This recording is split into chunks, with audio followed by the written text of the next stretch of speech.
So you're considering becoming a priest or entering a religious order. That's awesome. As far as I'm concerned, there is no better life in the entire world.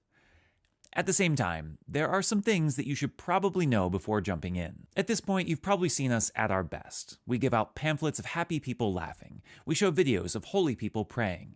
We invite you to join us at the most exciting parts of our ministerial lives. And all of this is true. It's not fake. It's not a show, not a bait and switch just to get you to join. We are happy. We are holy people making a difference in the world. Sometimes. The reality is, as with any life, what we show publicly does not represent the whole story. There are many aspects of our life that don't fit nicely into a brochure, challenges that we don't like to talk about with discerners because we're afraid to scare them away. But I don't think that's wise. I want people to know what they're getting into and are prepared for the challenge, rather than people who show up and are scandalized when they arrive. And so, in the most unorthodox of vocation videos you'll probably ever see, here are 10 secrets, scandals, and challenges about religious life that your vocation director will not tell you. Number 1, not everyone is a saint, or even trying. No one is perfect or without sin, not even priests or religious, so the fact that we have good days and bad days shouldn't shock anyone. I don't think that anyone enters this life expecting to be surrounded by the holiest of people at all times. And yet, there is an expectation that when you join this life, that even though people sin, they would be at least trying their best not to, and that they were in religious life for the right reasons. Sadly, this is not always the case. One of the things you'll find in the first couple years of formation is that not everyone enters for the best of reasons. Some because they're trying to escape poverty, some because they're running from something in their past, some because they're afraid and don't know what else to do, and some actually have no idea why they're there. On the other side of things, you'll find men and women who have been living this life for 30 years, who have lost their vocation somewhere along the way, and are just going through the motions. They may show up to prayers and meals, they may go out and serve others, but in their hearts, there's no passion left. Sometimes you'll even find that people don't even come to prayer, don't engage with others, and push the boundaries of what they can get away with. This is sad, but it is also the reality of any communal living, religious or not. And if the happiness of your vocation is dependent on how well others live up to your standards, you are going to struggle. There is no perfect community. But as I'll mention with number 10, this may actually be religious life's biggest blessing. Number 2, you are in charge of your vocation and formation. As Franciscans, we like to remind ourselves that the primary formator of every friar is actually the Holy Spirit. While it is true that you will have superiors and teachers who are there to nurture your vocation, they cannot do the work for you. You can get the best advice in the world, but unless you're willing to follow it, nothing is going to change. And that's if the system around you is even well put together. Some formators and formation programs are fantastic, don't get me wrong, but others are a little more in flux or even chaotic. If you want to grow in holiness, look to your formators and do all they tell you, but don't expect a human being to have all the answers or a perfect path, because no human will ever know exactly what's in your heart or what you're dealing with. Ultimately, it is up to you to pray, to seek the answers, and to challenge yourself. No one is more responsible for your soul and your salvation than you. Take initiative and put the work in. Number 3, celibacy won't fix anything on its own. As religious, we are required to remain unmarried and chaste, not seeking relationships and refraining from any sexual activity. I hope that one's not a surprise to you. We definitely put that one in the brochure. It's an obvious challenge for some, but for others, it is a gift, an opportunity to love more purely and to devote yourself to others, which is wonderful and the ideal of this life. But simply joining religious life will not guarantee that you will be chaste, nor will simply repressing your feelings make them go away. If you have unresolved sexual problems, may they be excess lust, same-sex attractions, or experiences of abuse, if all you do is take a vow of chastity, they are going to stay unresolved. Too often, people enter religious life believing that this will be a magical fix for their vice or trauma. Just focus on Jesus, follow the rules, all the pain will go away. Push down the feelings and everything will be fine. As we've seen way too many times, this is not the case. Unless you deal with your issues, heal your wounds, and work at growing in virtue, whatever you suppress is going to find its way out eventually, often in the most unhealthy of ways. We don't want that. Not for you, and not for the church. Number 4, community life can be lonely. A lot of people join community life because they are dissatisfied with how shallow their social lives are in the world and are seeking deeper intimacy with other like-minded individuals. That's great. At our best, this is exactly what we can offer. Unfortunately, though, the same advice from number 3 applies here. There are no magical fixes in community life. Simply joining a religious community will not guarantee intimacy. Sometimes the community is dysfunctional. We're human. It happens. Sometimes that community just isn't the right fit for you. Not everyone fits with every order. And sometimes there might be something that you need to work on. Believe it or not, if you struggle to make connections with people, develop intimacy, or even carry on the conversation in the world, being surrounded by other people in religious life is not going to make that magically go away. If you want to build real relationships, simply being in community is not enough.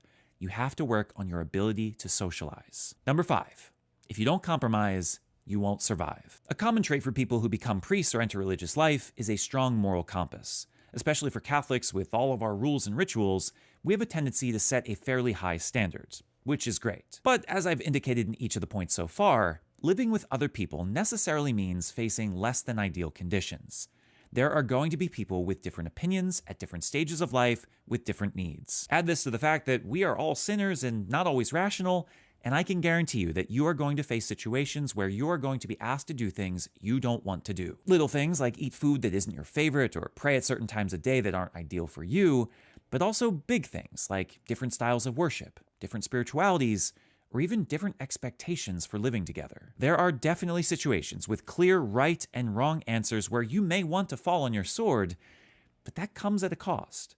If you always fight others or separate yourself from community in order to be right, eventually you're going to realize that you are not actually a part of a community at all. There must be a tension between being right and being together. Sometimes, if you want to have a community, you're going to have to learn how to swallow your pride and to do things that you don't want or fully agree with. That's life. Number 6, there is a major generational divide in most communities. Much like the rest of the world, the Catholic Church has swung back and forth over the past century, developing cracks and fissures in what was once a much more homogeneous culture. The issue is far more complicated than I'm able to explain in a few short paragraphs now, which is why I'll be devoting an entire video to this topic sometime soon, but I can speak in generalities. For men and women formed in the 1970s, 80s, and 90s, there is a high emphasis placed on creativity, individual expression, personal freedom, and pastoral care. In some ways, they are reacting to a world before them that was overly strict and followed rules without a deep sense of spirituality or relationship. For men formed more recently, there is a much greater emphasis placed on orthodoxy, obedience, reverence, and tradition. In many ways, they are reacting to the explosion of individualism and confusion that arose in the world in the 1970s, which sacrificed the distinct aspects of our life to fit in with the culture. This is, of course, a major oversimplification, but you can see how both sides have good values and how these values can lead to misunderstandings or even conflicts. My hope for those entering religious life today is twofold. That they feel confident enough to stand up to previous generations where necessary, asserting the values that will lead to much-needed reforms in the church, while at the same time sympathizing with the challenges they faced, accepting the faith they had and still have, and even praising the goodness they sought to accomplish to keep the faith alive in their time, even if it wasn't always successful. There is a reason that older generations value what they do and benefits to be gained from listening to their wisdom and experience. Recognize that you probably don't want to imitate everything you see, but you don't want to ignore it either. Number 7, you will have a crisis of faith at some point. Probably the worst one on this list, but also the most important to talk about because I've seen it in so many and I felt it in myself. The reality is that there is a big difference between being a layperson and being a priest. Not better or worse, just a different life when you're an insider. It's the sort of seeing how the sausage is made sort of dilemma. Before you went back into the kitchen, you could enjoy your meal for its flavor and presentation. Now that you've seen its ingredients, you've seen the process, it's just a different experience. Sometimes this means realizing that your heroes aren't as heroic as you first thought.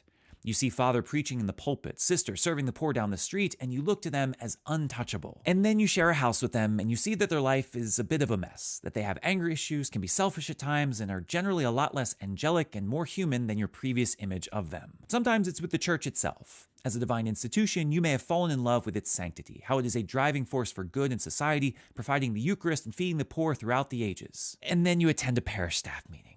You encounter church politics. You realize that after celebrating multiple masses a day for a couple years, that the mystery wears off a bit, and a sense of tediousness creeps in for what you have to do.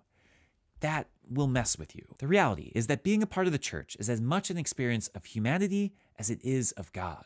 God may be our head, he may be guiding everything we do, but the human experience fills our day-to-day tasks. At first, this can leave us in crisis, realizing that not everything is as clean and ordered as we thought. But as time goes on, a new faith can take its place, one that is actually stronger than before because it's able to see God not only in the perfect and ordered, but in the mess as well. Number 8, much of this life is ordinary and mundane. When most people say that they want to be a priest, it's because they want to help people on the road to conversion, to celebrate the Mass, to watch parishioners grow up in faith, and to see the church flourish. No one ever says they want to be a priest because they love capital campaigns or responding to emails. While the best parts of our lives are absolutely sublime, they are not the only things we do. There are a lot of ordinary, mundane tasks that we have to take care of to make it all work. Not everything we do is the life-changing work of saving souls. What I like to tell discerners is that it's great to love what we do at our best, but if this is going to work out, you are going to have to find at least some enjoyment in what we do at our most mundane. You don't have to love emails or staff meetings or fundraisers, but you must find at least some enjoyment in it to find it to be at least worthwhile. This is not unique to religious life, it is the case with every profession. Surgeons spend more of their time out of surgery than in it. Police officers do a lot of paperwork. Teachers spend as much time in preparation and in grading as they do with their actual students. As you discern, my hope is simply that you would consider the non-glamorous side of what we do and see if that's something that you could learn to love. Number 9. You are not going to feel like you're making a difference for years. Again, people join this life because they want to make the world a better place. They become priests and religious because they want to teach the faith, comfort the sick, feed the poor. Basically, to become more like Jesus in life and ministry. The problem is that we're not ready to live the life and ministry of Jesus immediately when we enter. Prayer is difficult at first and takes a lot of practice. Teaching can't be done unless we learn something first. The people of God don't just need people in authority, they need well-formed leaders, which requires a lot of work on ourselves before we can help others. Even St. Paul left the world for a few years after his conversion before he started preaching. Becoming a priest or religious necessarily means taking some time to develop before we're ready to be real ministers. We need school, personal prayer, development, experiences, challenges, all of it coming before we are sent out to do anything. For the friars, at least, almost no ministry at all is done in the first 2 years. Even after that, our main focus is on school, not helping other people. For those training to be priests, it's at least 5 or 6 years before you're able to preach at Mass, hear confessions, or provide any meaningful pastoral care. That's a long time to wait, and it's easy to grow impatient. You'll spend the first few years of this life doing things that are unlike the rest of your life, but they are necessary. You cannot give what you don't first possess, and so you must be patient, and we must be thankful for this opportunity to grow. And finally, number 10, the challenges are the best parts. I understand that this has not exactly been the most inspiring list. If you weren't considering religious life before, this video certainly did nothing to make it more appealing, and for those who were considering it, it might have even dampened your enthusiasm a bit. Which, on the one hand, good. This life is not for everyone. It's for the strongest and the most committed only. We don't need people becoming priests or religious simply because they couldn't think of anything better to do or because they're hiding from the world.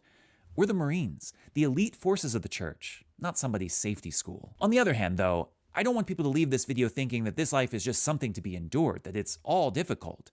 Sure, there are a lot of challenges. It's not always perfect or ideal, but that's actually what makes it so wonderful. The best part of religious life for me is that the people around me, the things I'm asked to do, challenges me to live more deeply, and it makes me a better Christian and human. In the world, I could be friends with whomever I wanted and ignore whomever I wanted. I surrounded myself with only those who brought me happiness. As a result, unfortunately, it meant I surrounded myself with people who brought me comfort, not holiness. People who were like me and liked me, rather than people who helped me see the world in a different way. This is not what the kingdom of God looks like.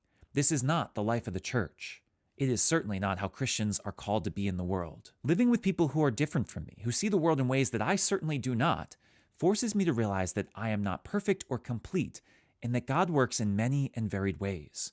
Community life reveals to me not so much the sins of the world, but my own sins and limitations, reminding me how much more work I have to do. How can we expect to be a person who loves everyone, lives humbly, shows mercy and patience, and endures heartache if we only surround ourselves with people we like, who never challenge us or cause us strife? For me, the greatest parts of this life, the times I feel myself growing in holiness and closest to God, is when I learn to love someone whom I did not like, when I reconcile with a brother who hurt me or whom I hurt, when I am thankfully forced to compromise because I didn't even realize I was actually wrong in my convictions until I had to listen to another's opinion. It is actually the brothers who annoy me the most that make me the holiest, the ones who challenge me that make me better, the ones who surprise me with their hidden grace that remind me that I still have a lot more work to do and that God is up to amazing things. Religious life is not easy, and it's almost never what I want it to be, but I wouldn't want it any other way. If you are looking for a challenge, a desire to be holy, and want to give your life to God, maybe this is the life for you.